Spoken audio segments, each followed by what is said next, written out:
All right, for today's video review, we're going to be taking a look at Transformers Generation 1 Minibot Powerglide. Finishing off our look here at the 1985 Minibots. This is the first year that I've actually, gotten all complete.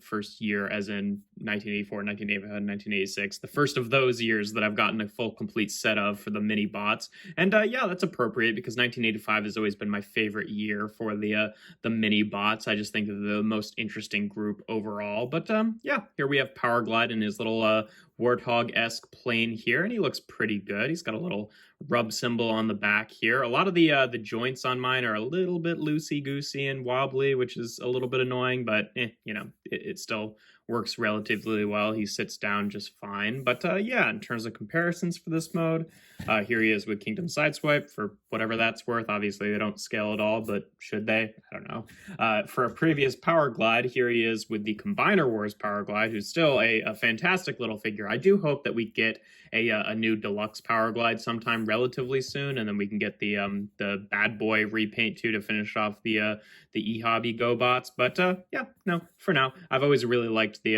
Combiner Wars figure, and I think that he is a pretty faithful update to the original.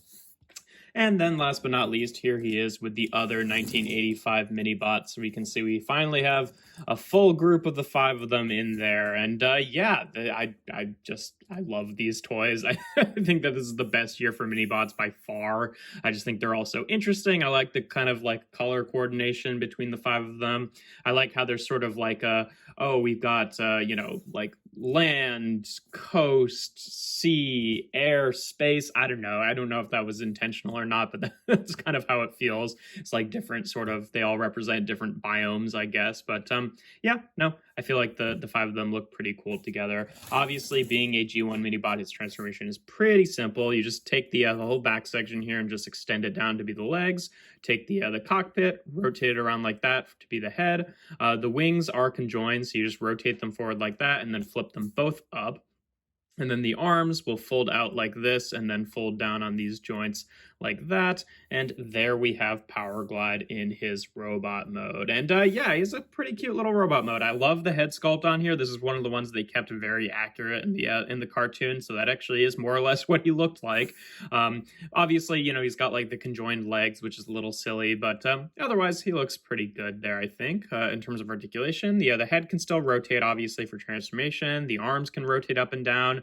They can also rotate out to the side. He does have elbows, though they are like the gorilla elbows pointed in, but you can still do some things with them. And then really nothing at the feet there, obviously, since it's just this big, chunk. But yeah, no, pretty decent, especially for a little mini bot.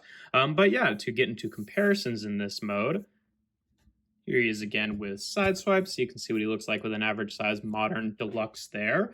Here he is with the Combiner Wars Powerglide, just so you can see, pretty faithful update there. I think that he does a pretty good job of capturing the original vibe of both the toy and the cartoon. And then of course here he is with our other 1985 Minibots again. And yeah, no, it's great to actually complete this little micro collection of these guys.